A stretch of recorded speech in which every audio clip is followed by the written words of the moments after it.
যে হিংসা বাড়ছে, হিংসার প্রবণতা বাড়ছে। আমাদের শিলিগুড়িতে কদিন ধরে দেখছি মেয়েদেরকে অপহরণ করে নিয়ে পালিয়ে যাচ্ছে। আবার আমাকে কালকে আমার মেয়ে বলছে যে বাবা ওই বিবেকানন্দ স্কুলের সামনে একটা মেয়েকে নিয়ে পালিয়ে গেছে। আমি মেয়েকে নিয়ে পালিয়ে গেছি, আবার কী করবো, মেয়েকে কোথায় নিয়ে যাবে?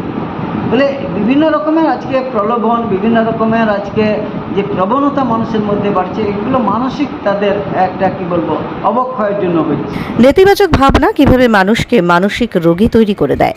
মানসিক রোগ কি? নেতিবাচক ভাবনা একজন মানুষকে কিভাবে মানসিক রোগী তৈরি করে ফেলে তা নিয়ে আলোচনা হলো স্বেচ্ছাসেবী সংস্থা ওয়েস্ট বেঙ্গল ভলান্টারি হেলথ অ্যাসোসিয়েশনের কার্যালয়ে, সংস্থার বাগডোগরাস্থিত কার্যালয়ে সেই আলোচনা হয়। বিশিষ্ট সমাজসেবী এবং সংস্থার উত্তরবঙ্গ শাখার চেয়ারম্যান তরুণ মাইতি এ নিয়ে আলোচনা করেন। প্রসঙ্গত, শিলিগুড়ি শহর ছাড়াও মহকুমার গ্রামে মানসিক রোগ নিয়ে সচেতনতা বৃদ্ধির লক্ষ্যে ধারাবাহিকভাবে কাজ করে চলেছে ওই সংস্থা। বিভিন্ন স্থানে মানসিক রোগীদের চিহ্নিত করে তাদের চিকিৎসার মাধ্যমে মূল স্রোতে ফিরিয়ে